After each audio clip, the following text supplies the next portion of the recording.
nous allons parler de la fidélité et du jardin secret. Deux aspects ce matin, fidélité et jardin secret. Fidélité qui est un pilier du mariage à l'Église, mais comme je vous l'ai dit aussi, qui fait partie des engagements dans le mariage civil. Quand vous écoutez le code que vous lit l'officier ministériel qui vous marie, etc., il vous lit le code, et entre autres, il y a la question de la fidélité. Comment entendre au début, je ne parlais même pas de ce sujet-là. Pour moi, c'était tellement pas un sujet. Bon, je dis voilà, les gens qui sont là en face de moi s'engagent dans le mariage là. Et puis progressivement, j'ai eu affaire à des personnes qui, au sein de la préparation du mariage, ont manqué à la fidélité. Et je me suis dit, waouh, les temps changent, et du coup, ça fait partie, par exemple, d'une des raisons où j'arrête la préparation. Il y a quelques raisons où j'arrête d'accompagner le couple complètement, entre autres parce que j'estime qu'il n'y a pas une maturité, il n'y a pas un apaisement dans l'affectivité nécessaire. Et pour moi, là, ça c'est tolérance zéro. C'est un truc, je suis psychorigide, c'est là-dessus. C'est la question de la fidélité, tolérance zéro. Du coup, comment la comprendre, cette fidélité? La comprendre de deux manières. On peut dire la fidélité à l'intérieur du couple et la fidélité du couple par rapport à l'extérieur. Donc intérieur et extérieur.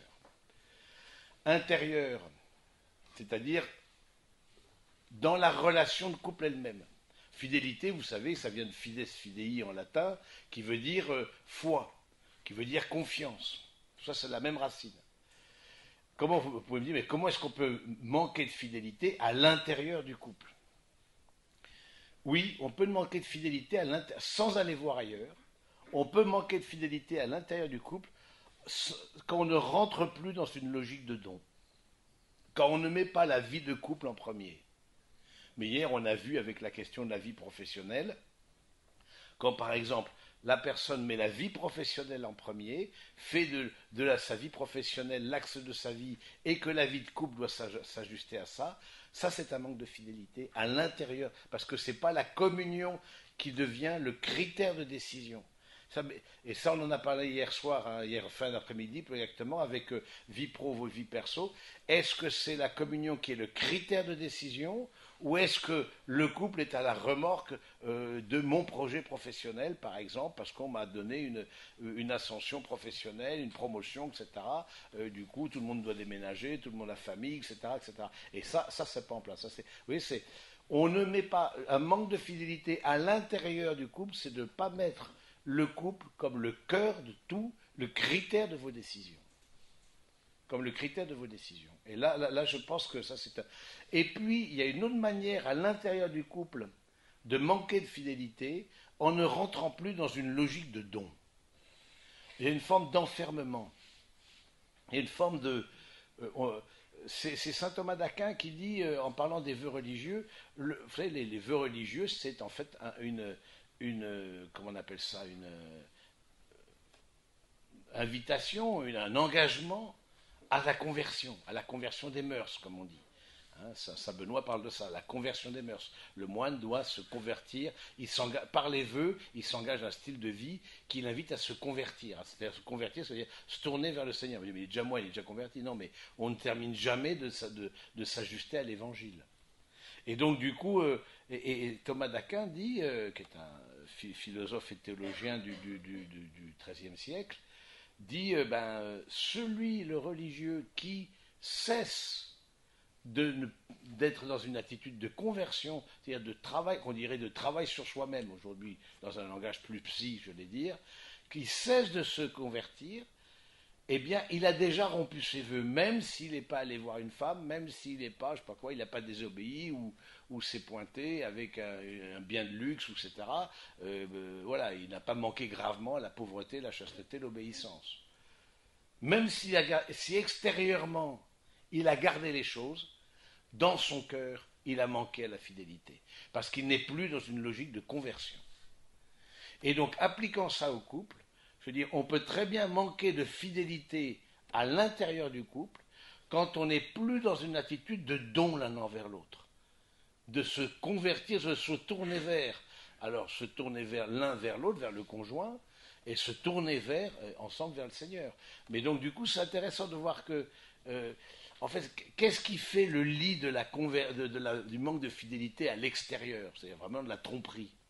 Qu'est-ce qui fait le lit? Bien souvent, les manques de fidélité à l'intérieur. C'est-à-dire que je ne trouve plus mon compte dans la relation affective que je vis parce que je sens que je ne suis plus la priorité de l'autre. L'autre a d'autres priorités. Et donc, voilà, il a fait le tour de moi, etc. On sent que voilà, ça n'intéresse plus. Il est plus moteur. Il est plus moteur pour notre couple, de nous mettre nous en priorité.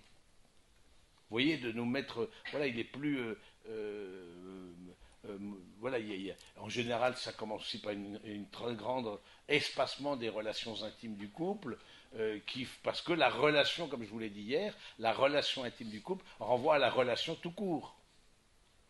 Et donc, voilà, je pense que c'est intéressant d'avoir cette, parce qu'on n'y pense pas, on n'y pense pas tellement. C'est que la fidélité n'est pas simplement quelque chose de statique, c'est-à-dire ne pas aller voir ailleurs. La fidélité, c'est rentrer dans un dynamisme du don. Et donc, du coup, de don de mon temps, déjà, c'est quelque chose que le bien le plus précieux que l'on a, ce n'est pas notre compte en banque, c'est notre temps.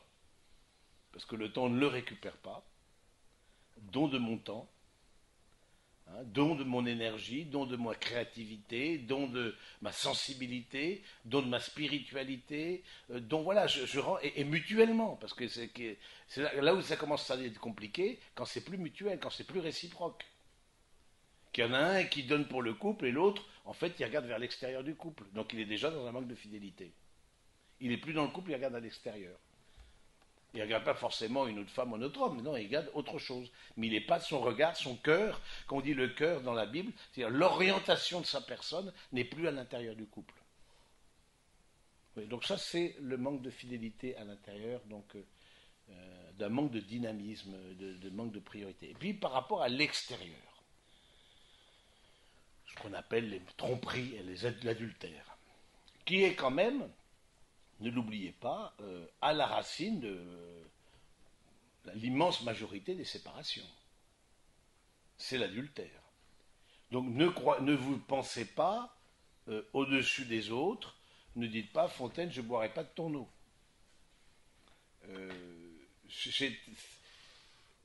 Du coup, moi, c'est un certain nombre de critères et de mise en garde. Premièrement, pas de one-to-one avec les personnes de l'autre sexe. Ça veut dire quoi? Ça veut dire que, et singulièrement dans le monde professionnel, quand dans le monde professionnel, vous avez quelqu'un qui vous dit, mais tiens, mais pourquoi on n'irait pas boire un pot ensemble, et que régulièrement il fait la demande, ou dès que vous sortez pour faire votre pause, etc., il est là ou elle est là, etc., dites-vous que dès que vous laissez entrer quelque chose, dès que vous laissez franchir, c'est une barrière invisible, j'allais dire. C'est invisible, qui fait que l'autre dit, non, là, je ne peux pas passer. Mais quand vous semblez comme abaisser cette barrière-là pour laisser entrer l'autre dans une forme d'intimité, de partage, de ce que vous vivez, etc., vous êtes en danger. Parce que c'est exactement ce qui s'est passé au début de votre relation. Vous avez laissé rentrer l'autre dans votre intimité, vous avez commencé à partager vos sentiments, ce que vous ressentiez, etc. Donc, il y a une garde du cœur et une garde du regard. Et moi, je ne dis pas de one-to-one avec les personnes de l'autre sexe, parce que ça crée, si vous voulez, alors oui, mais alors, là-dessus, je suis assez psychorigide là-dessus, parce que je trouve que, oui, mais alors, on peut, vous voyez le mal partout, etc. Non, si vous accueillez quelqu'un dans votre couple. C'est un bon ami, ben oui, mais vous pouvez avoir des amis garçons-filles selon le cas d'avant. Il ne s'agit pas de casser les liens, mais de redimensionner les liens. Et vous ne savez jamais ce qui se passe dans le cœur de l'autre. Je pense que de ce côté-là, c'est important d'être attentif oui, mais mon père, on se connaît, on était en culotte course, ok. Il y en a qui sont en culotte courte, qui sont mariés et femmes aujourd'hui. Donc, ça veut dire qu'on ne sait pas ce que l'autre pense. Et le fait d'entretenir de laisser une porte ouverte, de laisser, je prépare un couple, etc. Et elle m'a dit, moi je me pose très régulièrement cette question-là quand je prépare au mariage. Je dis, mais est-ce que vous vous êtes trouvé dans des situations ambiguës, à vous faire, en un mot comme un sang, à vous faire draguer? Mais pas autant vous devez vous draguer entre fiancés, ça, il n'y a pas de problème, mais à vous faire draguer par une personne extérieure. Et la jeune femme dit oui, je me suis retrouvé par quelqu'un que je connais, que je pensais être un ami, mais on pensait, mais et du coup, il commence à me faire sa déclaration alors que j'avais ma bague de fiançailles au doigt. Je veux dire, le type, il a peur de rien. Et puis, bon, et puis de loin en loin, il commence, ça faisait un an parce qu'on était amis sur LinkedIn, etc. Il me souhaite bon anniversaire de rentrer dans l'entreprise. Je veux dire, bon, tu vois, ça, un truc comme ça, des trucs comme ça, tu l'enlèves de tous tes contacts. Donc, même si vous devez enlever la moitié de vos contacts, vous enlevez vos ex de vos contacts, même si c'est la moitié de vos relations sur lesquelles vous devez faire un trait. Moi, je dis, brûlez les ponts avec les ex. Et puis la fille, elle dit, est-ce que je vais pas l'inviter à mon mariage? Je lui dis, mais ça va pas là. Non, mais complètement naïve. Je lui dis, mais ça va la tête là, mais et lui, il faisait des bons comme ça. Il dit, mais non, ça c'est non. Et il ne sera pas notre mariage. De même, les ex n'ont pas à être à votre mariage. Pas une évidence. Ils sont voilà. Donc, et bien souvent avec je dis les ex parce que il y a des tentations qui peuvent venir avec plusieurs années de mariage. Des gens, une copine que j'ai eue au collège, au lycée, que je retrouve sur Facebook. Ah tiens, si on se voyait, etc. Tous les deux en dehors de la maison. Et c'est comme ça que ça dérape. Donc vraiment d'avoir une garde du cœur, d'avoir des limites. Et puis un autre point, vous serez l'un pour l'autre la dernière amitié de l'autre sexe. Vous serez l'un pour l'autre la dernière amitié de l'autre sexe. Ça veut dire quoi? Parce que qu'est-ce qu'il faut être pour être ami? Parce que comment a commencé votre histoire sinon comme une amitié? Vous n'êtes pas sauté dessus comme ça, non. D'abord, vous êtes approché, vous êtes parlé, etc. Vous avez vous raconté votre vie, puis en devisant sous la grande ours, etc. Et puis vas-y que je te raconte, et tu commences une parole, une phrase, je la termine, etc. C'est extraordinaire, mon père. Bon voilà, donc bon, vous avez tous connu ça, ce moment, et qui est magique, qui est un moment extraordinaire. Mais ça, ce sera la dernière fois. Et si vous voyez ce que je trouve extraordinaire dans notre foi catholique, il y a un côté vertigineux du mariage. Il y a aussi, d'une certaine manière, un arrachement du cœur de dire ce sera la dernière amitié de l'autre sexe. Je ne poserai plus de gestes intimes, etc., qu'avec cet homme-là, cette femme-là. Et je trouve ces côtés one-shot du mariage à l'église, je trouve extraordinaire. Parce que ça donne toute une gravité, toute une force, toute une... Voilà, je pense que ça, c'est quelque chose qui est important. Donc, vous serez et donc pas de one-to-one avec les personnes de l'autre sexe, dernière amitié avec la personne de l'autre sexe, etc. Et ne laissez rien entrevoir qui se rapprocherait d'une forme d'intimité. Je vous donne un exemple. J'accompagne un couple et elle doit aller chez le kiné, etc. Bon, jusque-là, pas rien de difficile, si ce n'est que le kiné lui demande d'enlever sa chaîne, etc. Bon, parce que de faire un massage, j'en sais rien, bref. Et elle enlève sa chaîne, bon. Et au moment de remettre sa chaîne, elle n'y arrive pas. Et du coup, c'est le kiné qui prend le truc et qui lui remet sa chaîne. Elle m'a dit, je me suis senti tellement mal. Parce que pour moi, c'est un geste intime. De même, s'il faut remonter le zip de votre robe, mesdemoiselles, vous ne demandez pas qu'il y ait un passant dans la rue, quoi. Donc, et vous demandez à une autre fille ou à votre fiancé, mais pas à quelqu'un. Il y a des gestes. De même, prendre quelqu'un. On sent. Vous savez, quand il y a des manques de fidélité, il y a déjà des warnings avant. Par exemple, je me souviens comme ça, cette fille, elle faisait c'est pas du covoiturage, mais du commoturage, si on peut dire, je ne sais pas si le mot existe. Du coup, en allant au travail, elle était avec un collègue sur la moto, du coup, il la prenait, etc. Elle s'accrochait derrière lui, elle ne s'est jamais décrochée. Ben oui, c'est absolument imprudent. Il y a des trucs qui sont imprudents. Vous voyez, c'est des trucs. Et dans le milieu professionnel, je me rappelle avoir accompagné un couple. Lui, il était commercial, bon, il était une grosse. Dans auprès de la grande distribution, etc. Et je lui pose la question, comme commercial, bah, du coup, tu fais des tournées, tu es avec, parfois deux, vous allez visiter les supermarchés, les hypermarchés, vendre votre affaire, etc. Il me dit, bon, maintenant il est directeur commercial, il fait plus ça, mais il dit, oui, pendant tout un temps, on était 8 heures par jour ensemble avec ma collègue. Il aurait pu se passer quelque chose. Quand c'est pas des propositions comme ça cash. J'accompagne un couple, elle va avec son chef, etc., dans le cadre professionnel. Le mec lui dit, ça ne te dérange pas si je te prends sur la banquette arrière? Et si on fait l'amour là maintenant sur la banquette arrière, c'était ok? Mais comme si comme passe-moi le sel, je veux dire que c'est dingue. Une autre, une fille qui est dans la médecine, etc., et qui est, je suis accompagné un couple de deux internes, etc. Elle, durant une nuit de garde, elle était externe à cette époque-là, elle était en chirurgie orthopédique, etc. Le chirurgien dit, est-ce que tu es d'accord qu'on fasse l'amour là maintenant? Et elle, quand même, elle était gamine quand même, hein, elle avait 24 ans, etc. Et elle lui dit, et votre femme, elle en pense quoi? Parce que tout ça avec l'alliance au doigt. Et il dit, ben, du coup, non, elle sait que j'ai beaucoup de besoins sexuels, etc. Tu vois, il rationalise, oui, bon. C'est que t'es pas apaisé, il n'y a pas quelque chose qui n'est pas. C'est sûr qu'on peut, voilà, c'est là, une dépendance, sexe addict.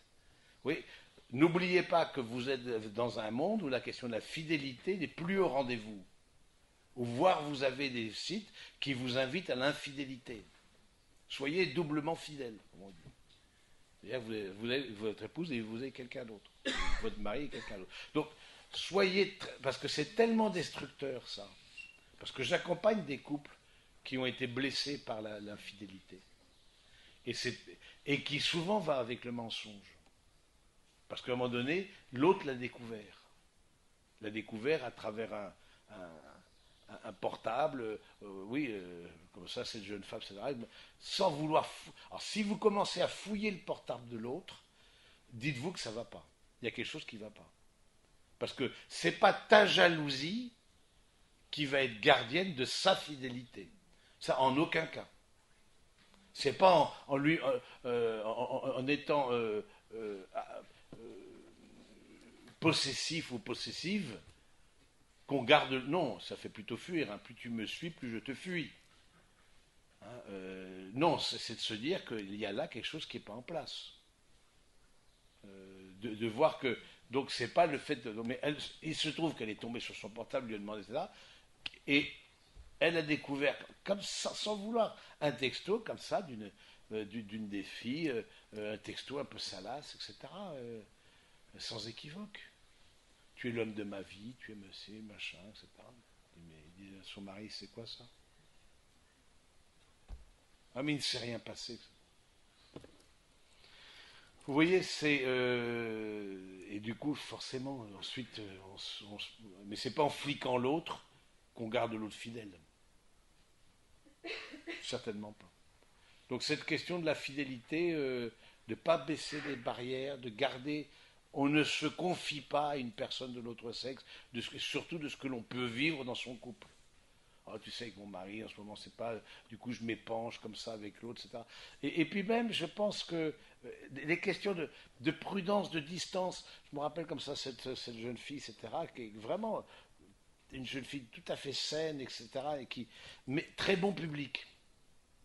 Très bon public, et donc du coup, par exemple, elle va dans une soirée et un de ses amis revenait d'Amérique latine. Et du coup, il lui fait le récit de son voyage. Et elle était complètement. Mais elle a buvé ses paroles. Mais 1 heure durant, pendant la soirée, avec son fiancé dans la soirée qu'elle n'a pas vu, quoi. Et donc, du coup, je lui dis, là, tu vois, t'as manqué à la prudence. Que tu écoutes, etc. Mais tu ne veux pas être comme ça, boire l'autre. L'autre, il dit, mais c'est pas possible, cette fille-là, je l'ai complètement séduite, quoi. Elle va se faire 1 heure que je parle et elle rit à toutes mes blagues nulles, etc. etc. Mais c'est bon, c'est dans la poche. Mais elle ne pensait pas comme ça. Il y a des formes de naïveté. Donc, aussi, je vois une autre fille, et du coup, je pose la question à son fiancé, là, celle-là. Je lui dis, est-ce que ça t'a gêné? Il me dit oui. Je me suis senti gêné que pendant 1 heure, ma fiancée soit avec un garçon à rire, machin, etc., en me laissant un peu de côté. Je ne demandais pas qu'on soit collé, etc., mais à minima 1 heure, c'est quand même pas mal dans une soirée. De même, la question de l'alcool. Évidemment, la question de l'alcool dans les soirées. L'alcool fait baisser la garde. Hein, j'ai accompagné un couple, mais ils ont eu beaucoup de courage, etc. Jeune couple, euh, dans une soirée arrosée, et puis avec le très bon ami couple, parce que dès que c'est trop proche, que ce soit une personne seule ou un couple avec un autre couple, ils étaient 2 couples amis, ils partaient tout le temps en vacances, dès que c'est fusionnel, warning. Et bien du coup, arrivé ce qui est arrivé, un baiser volé comme ça avec avec la fille de l'autre couple, etc. Parce que les deux étaient un peu méchés. Et lui, il l'a dit, etc. Ils ont refait une préparation au mariage après, étant mariés. Donc, et du coup, je pense qu'ils en sont sortis. Puis maintenant, voilà, on sort d'une crise comme ça par le haut. Et dites-vous que des crises comme ça, de manque de fidélité à l'extérieur, ce sont des crises qui révèlent quelque chose de l'intérieur. Même si c'est l'un qui faute, dites-vous que c'est les deux qui sont responsables. Pareil, des imprudences. Une fille, elle me dit, elle ne s'en rendait pas compte, etc. Mais elle arrive, alors il y a des formes de pulls, j'ai découvert assez étonnantes, où en fait, il y a la manche là, qui est couverte, mais là, c'est pas couvert. Alors, je me dis, elle n'a peut-être pas eu assez d'argent pour s'acheter la totalité de la manche, etc. Du coup, vous voyez comment c'est les épaules découvertes. Une épaule est découverte. C'est quoi ça?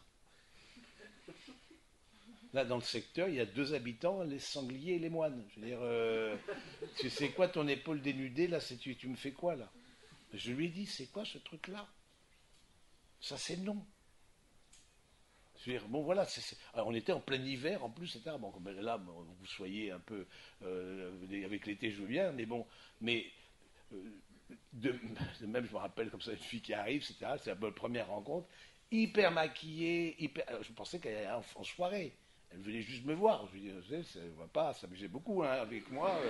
Ça va pas être du fun. Hein. Donc là aussi, je pense que la deuxième fois, elle l'a mise en veilleuse, etc. Si moi j'ai découvert ça, t'en fais pas que ton collègue, il l'a vu.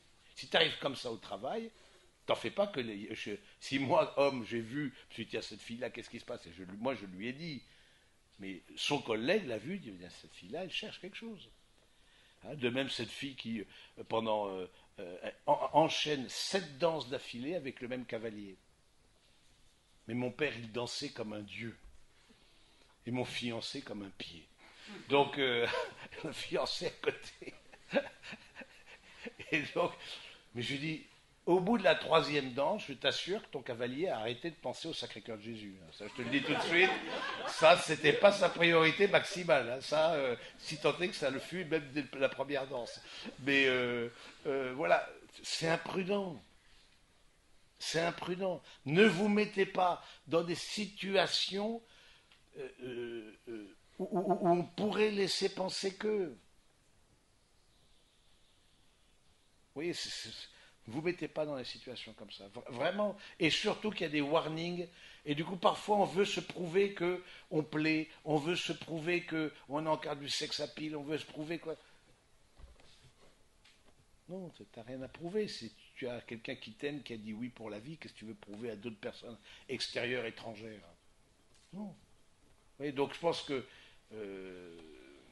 c'est quelque chose, en tout cas, qui pour moi, pour moi, ça c'est extrêmement important. Extrêmement. Et ça dit des manques de fidélité, ça dit des difficultés de couple, mais parfois aussi des difficultés personnelles, des besoins de plaire. Il il y en a qui sont tellement dans un besoin d'approbation, tellement dans un besoin de plaire dans le regard de l'autre, d'approbation, oui, d'encouragement, voilà, voilà, ils vivent dans le regard de l'autre. Mais non, c'est vivre par procuration. Donc ça, c'est non. Oui, c'est des choses comme ça, c'est des trucs basiques, hein, mais si vous mettez ça en pratique, je vous assure, ben déjà, vous réduisez par... Et dès que vous tomberez amoureux de quelqu'un d'autre, c'est évident. Vous tomberez amoureux, amoureuse de quelqu'un d'autre. Ça me paraît une évidence même. Sur les milliards d'êtres humains qu'il y a sur la Terre, il y a d'autres personnes qui vont vous toucher, parce qu'on est attiré grosso modo par le même style d'homme, par le même style de femme. Et donc du coup, il y a d'autres personnes avec qui vous allez être attiré. Mais la question, c'est le fait d'être attiré n'est pas un problème, c'est un fait. Hein. D'autant plus que vous passez plus de temps avec vos collègues qu'avec votre conjoint. Simplement, quand vous êtes attiré par quelqu'un, quand vous êtes séduite par quelqu'un, dites-vous, on peut être séduit par l'intelligence de quelqu'un, la beauté de quelqu'un, la culture, etc., etc. Et c'est vrai que ça change par rapport à son conjoint qu'on connaît depuis 10 ans, dont on a fait le tour, bon bref, qui dit toujours les mêmes blagues nulles, etc. Bon, qu'on connaît déjà 10 fois, qu'on a entendu 15 fois, mais bon, comme c'est la 16e et c'est un public nouveau, du coup il veut briller en société. Bon, voilà, mais du coup dites-vous, voilà, qu'est-ce que je peux faire pour renouveler ma qualité de relation? Si vous ne mettez pas en place des choses qui rajoutent de l'huile dans le moteur, c'est-à-dire qui fait que la relation, bah, du coup, elle se renouvelle aussi. Alors c'est sûr qu'on peut arriver à une routine, on peut arriver, etc. Non, mais justement, ben parce qu'à un moment donné, vous avez manqué de créativité. Qu'est-ce que vous avez mis en place comme rituel où vous vous retrouvez rien que tous les deux, sans les enfants, sans le chien, etc. Voilà, une fois par mois, un week-end de temps à autre, mais rien qu'à deux. Oui, c'est comme ça que viennent les infidélités, qui fait qu'en fait, on va chercher combler à l'extérieur ce qu'on ne trouve plus à l'intérieur. Voilà un peu sur cette question d'infidélité. Et puis quelques paroles, parce qu'on a la messe ensuite, je ne veux pas trop tarder, paroles sur la question du jardin secret. Je trouve que parfois, on sent qu'il y a une culture ambiante de dire il faut être transparent. On est tellement transparent qu'on en devient invisible. C'est-à-dire que il faut tout dire. Et il y a des gens qui, à flux tendu, partagent ce qui leur passe par l'esprit, avec leur fiancé, etc. Bon. Et donc, voilà, je me rappelle comme ça, un garçon, il dit, tiens, lui, il traverse une idée, tiens, est-ce que je te serai toujours fidèle? Il commence à lui dire comme ça. Bon, oui, ça peut traverser l'idée, mais il y a un filtre à avoir. Il y a un discernement à avoir dans les questions qu'on pose à l'autre. On peut se poser la question de oui, mais je trouve que c'est pas normal d'être à flux tendu. Je pense qu'il y a un discernement, il y a des choses, il y a un jardin secret. Fait partie de ce jardin secret, ce que les extorsions, on a parlé d'ex, vous n'êtes pas obligé d'interroger l'autre par le menu sur ses histoires amoureuses antérieures. C'est une préparation au mariage, c'est pas une enquête de police. Je veux dire, voilà, on suppose que si vous mariez à 30 ans, il y a peut-être une ou deux histoires un peu sérieuses. Voilà, mais point. Et du coup, qu'est-ce que vous voulez? Vous voulez vous rassurer? Vous voulez comparer par rapport à l'autre fille ou à l'autre garçon ou quoi qu'est-ce? Non, je pense que là, il y a une certaine... Ça fait partie du jardin secret. On suppose que l'autre a eu une vie avant. Bon, ça me paraît assez légitime. Fait partie du jardin secret aussi la dimension spirituelle, c'est-à-dire vos intentions de prière. Fait partie de votre jardin secret ce que vous dites au prêtre dans la confession. En revanche, ne fait pas partie du jardin secret ce qu'il y a sur votre compte en banque. Plutôt ce qu'il n'y a plus sur votre compte en banque. C'est-à-dire que c'est plutôt ça dans ce sens-là. Il y avait, mais il n'y a plus. Du coup, tu t'es acheté quoi? Et ça, alors, souvent, je vois l'organisation des couples, à 80% que j'accompagne, c'est chacun garde son compte perso, et ensuite, il y a un compte joint. Mais du coup, il faut que je sois capable de montrer à mon conjoint le relevé de mon compte perso. que mon compte perso soit pas le moyen de me payer des trucs que j'aime bien, mais en fait, on est un petit peu juste. Je ne dirais pas trop grand-chose à mon conjoint, etc., parce que je me ferais plaisir, des petits plaisirs, etc. Mais non, là, ça fait pas partie du jardin secret, par exemple. Parce que du coup, il y a quelque chose du bien commun du couple. Euh, voilà, ça, et donc ça doit être dit. Euh, Fait partie du jardin secret des confidences que vous avez pu avoir. Des gens qui vous ont confié un peu sur du secret. Euh, euh, voilà, tu sais, là, on m'a détecté un cancer, on m'a détecté, etc. Mais je ne l'ai même pas dit à ma femme. Tu ne vas pas rentrer de dire à la tienne dès que tu rentres chez toi. Non, savoir garder les choses. Alors, jardin secret ne veut pas dire vie secrète. Ça, pour le coup, j'étais confronté à un couple, justement, dans ces périodes de, de confinement qui avaient suivi la retraite en ligne sur le discernement. Et lui faisait partie de la franc-maçonnerie.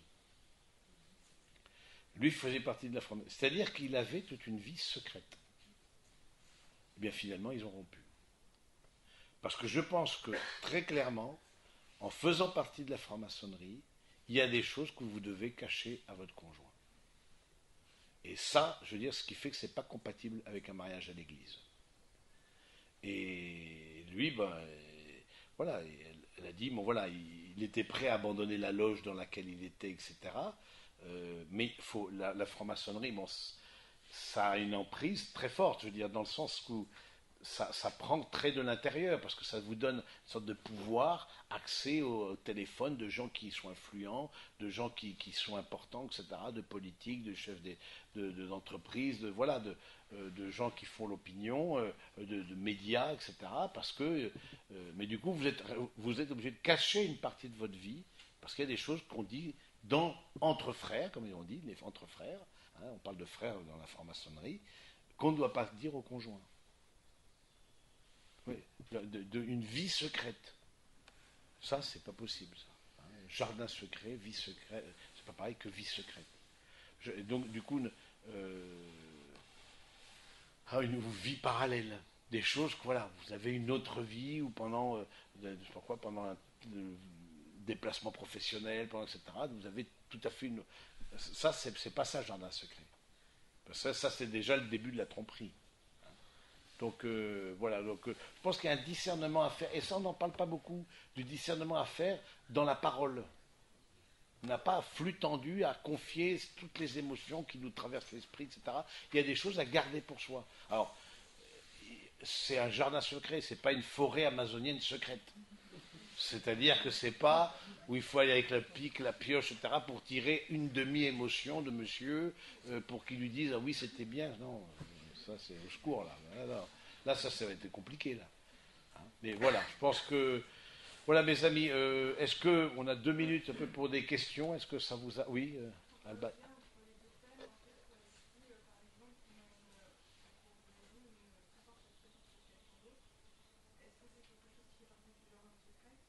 Alors si on a une très forte attirance pour quelqu'un d'autre, est-ce que ça fait partie du jardin secret?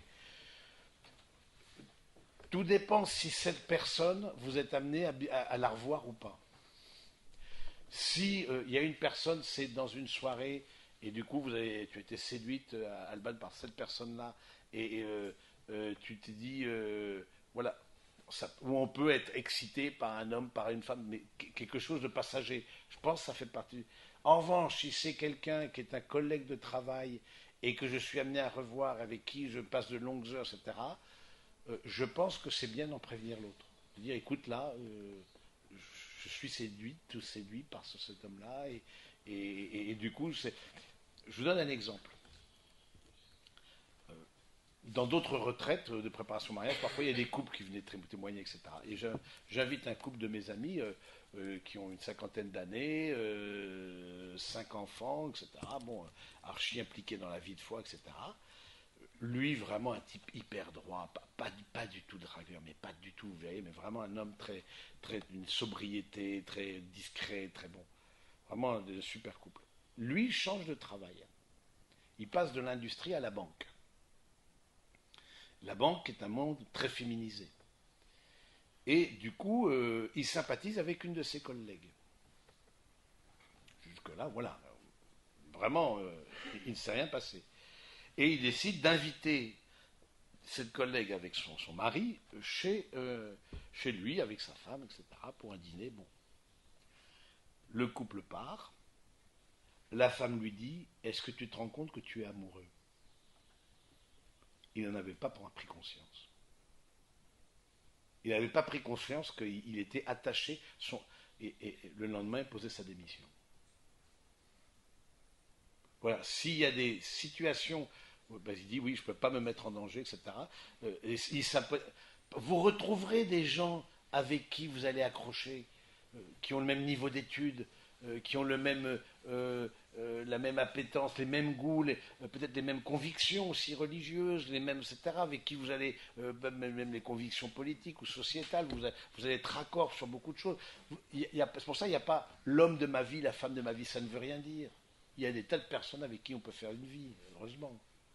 Donc, je pense, si c'est simplement de façon passagère, je pense que c'est bien de le garder pour soi. Maintenant, si on commence, il commence à y avoir un échange de textos, etc. Maintenant, écoute, là, ce garçon-là, ça fait plusieurs fois, je regarde le texto que j'ai reçu.